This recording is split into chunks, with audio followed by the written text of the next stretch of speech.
Hey everyone, this is day 15 of 31 days through Ezekiel and Daniel. After restoration comes resistance.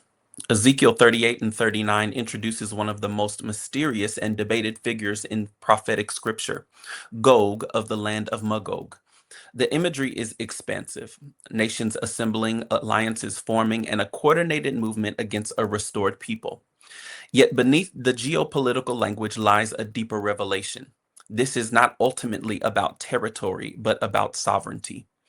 Behold, I am against you, O Gog, Ezekiel 38:3. Before the conflict unfolds, its outcome is already declared. Even more striking is the next statement. I will turn you around and put hooks into your jaws and lead you out, Ezekiel 38:4. The aggressor is not autonomous in his movement. Even opposition is drawn into divine orchestration. God is not reacting to instability, he is revealing authority over it. As Joshua Giles notes, God can draw hidden hostility into the open in order to demonstrate his supremacy over all nations and intentions. What appears strategic on the surface is, at a deeper level, governed by divine purpose. The coalition moves towards what appears to be vulnerability, a land of unwalled villages. Ezekiel 38:11, a people dwelling in apparent security.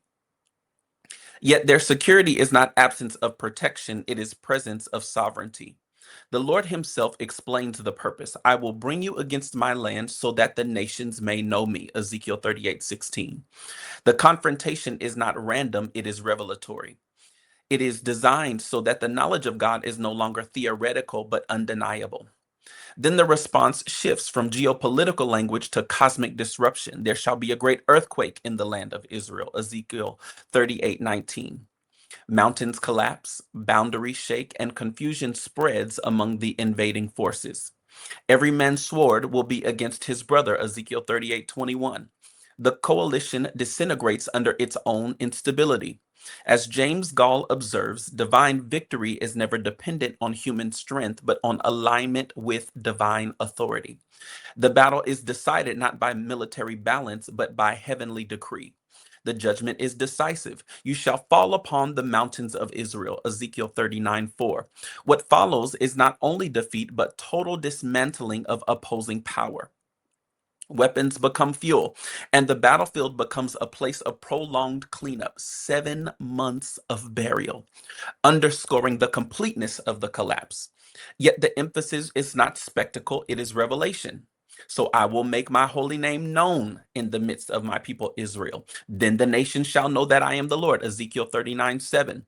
The goal of judgment is never destruction for its own sake, but disclosure of divine identity.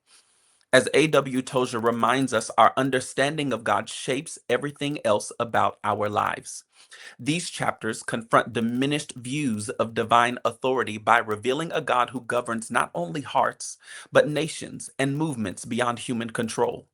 John Eckhart writes that spiritual authority is never determined by the scale of opposition, but by the supremacy of the throne behind it.